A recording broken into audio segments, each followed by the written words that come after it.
Hello മക്കളെ, welcome back to CMS creations.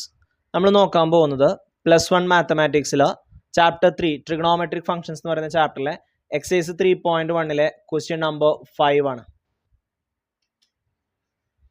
In a circle of diameter 40 cm, the length of a chord is 20 cm. Find the length of minor arc of the chord. In a circle of diameter 40 cm, the length of a chord is 20 cm. Find the length of minor arc of the chord. ഒരു സർക്കിളിൻ്റെ diameter 40 centimetre ആണ്, അതിൻ്റെ ഒരു കോഡിൻ്റെ length 20 ആണ്. അങ്ങനെയാണെന്നുണ്ടെങ്കിൽ length of minor ആർക്ക് കാണാനാണ് പറഞ്ഞിട്ടുള്ളത്. സമയം ഞാനിവിടെ ഒരു ചിത്രം വരച്ച് കാണിച്ചു തരാം. ഡയമീറ്റർ 40 ആണെന്നുണ്ടെങ്കിൽ റേഡിയസ് 20 വരും കേട്ടോ.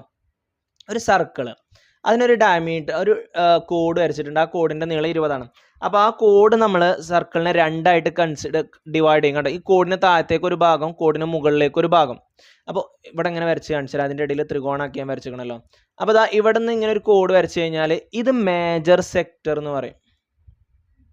ഓക്കെ, ലെങ്ത് ഓഫ് മൈനർ ആർക്ക് എന്നാണ് പറഞ്ഞിട്ടുള്ളത്. അപ്പോൾ ആർക്കാണ് ഇത്. ഇങ്ങനെ വരുന്ന വലിയ ആർക്ക് ഉണ്ടല്ലോ, ഇതിനെ നമ്മൾ മേജർ ആർക്ക് എന്ന് പറയും. ഈ താഴത്ത് വരുന്ന ഈ ചെറിയ ഭാഗത്തിനെ നമ്മൾ എന്ത് പറയും? മൈനർ ആർക്ക് എന്ന് പറയും. ഈ ഭാഗത്തിനെ നമ്മൾ പറയും മേജർ സെഗ്മെന്റ് എന്ന് പറയും. ഇതിന് നമ്മൾ മൈനർ സെഗ്മെന്റ് എന്ന് പറയും. അപ്പം നമുക്കിവിടെ മൈനർ ആർക്കിൻ്റെ നീളമാണ് കാണേണ്ടത്. ഈ നീളമാണ് നമുക്ക് കാണേണ്ടത്. ഓക്കെ, അതിന് നമ്മളിവിടെ ചെയ്യാൻ പോകുന്നത് നോക്കിക്കോ. ഇവിടെ AB 20 ആണ്, റേഡിയസ് 20 എന്ന് പറഞ്ഞിട്ടില്ലേ. അപ്പോൾ ഇവിടെ 20 വരും, ഇവിടെ 20 വരും. അപ്പോൾ അതൊരു ഇക്വിലാറ്ററൽ ട്രയാങ്കിൾ ആയില്ലേ, 3 സൈഡ് ഈക്വൽ ആയില്ലേ. OB = OA = റേഡിയസ് ആണ്, അത് 20 സെൻറ്റിമീറ്റർ ആണ്. AB = 20 ആണ്. അപ്പോൾ അതെന്തായി? ഓൾ സൈഡ്സ് ഈക്വൽ ആയി, എല്ലാ സൈഡും 20 സെൻറ്റിമീറ്റർ ആണ്. അപ്പോൾ അതൊരു ഇക്വിലാറ്ററൽ ട്രയാങ്കിൾ ആണ്. എല്ലാ സൈഡും ഈക്വൽ ആകുമ്പോൾ ഇക്വിലാറ്ററൽ ട്രയാങ്കിളിൻ്റെ ഒരു ആംഗിൾ എത്രയാണ്? 60 ഡിഗ്രി ആണ്.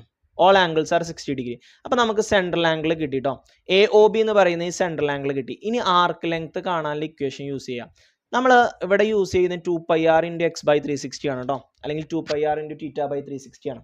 നമ്മൾ r = L/θ എന്ന് പറയുന്ന ഇക്വേഷൻ വേറെ ഒന്നും എടുക്കാത്തത്. അതിനാദ്യം നമ്മൾ ഈ θ എന്ന് പറയുന്ന ഈ ആംഗിളിനെ റേഡിയനിലോട്ട് മാറ്റണം. ഇത് ഡിഗ്രിയിലല്ലേ, റേഡിയനിലോട്ട് മാറ്റിയിട്ട് വേണം കൊടുക്കാൻ. നമുക്ക് ഈ ഇക്വേഷൻ അറിയുന്നതുകൊണ്ട് ഡയറക്റ്റ് ഇത് ഇട്ട് കൊടുക്കാം. നമ്മൾ 10ാം ക്ലാസ്സിലും 9ാം ക്ലാസ്സിലും ഒക്കെ പഠിക്കുന്നതാണ്. ആർക്ക് ലെങ്ത് = 2πr × θ/360 എന്ന് പറഞ്ഞാണ്ട്. ഇനി ഇതിൽ വാല്യൂ ഇട്ട് കൊടുക്കുക.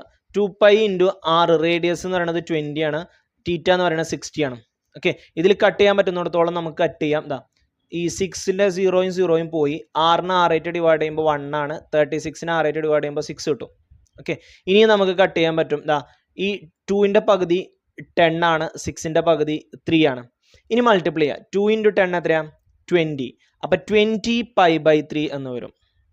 20 π ഉണ്ട് അവിടെ, പിന്നെ ഒരു /3 ഉണ്ട്. 20/3 നമുക്ക് കട്ട് ചെയ്യാൻ പറ്റില്ല. അപ്പോൾ 20/3 തന്നെ വെക്കുക. അപ്പോൾ 20/3π അല്ലെങ്കിൽ 20π/3 സെൻറ്റിമീറ്റർ എന്ന് കിട്ടും ആർക്ക് ലെങ്ത്.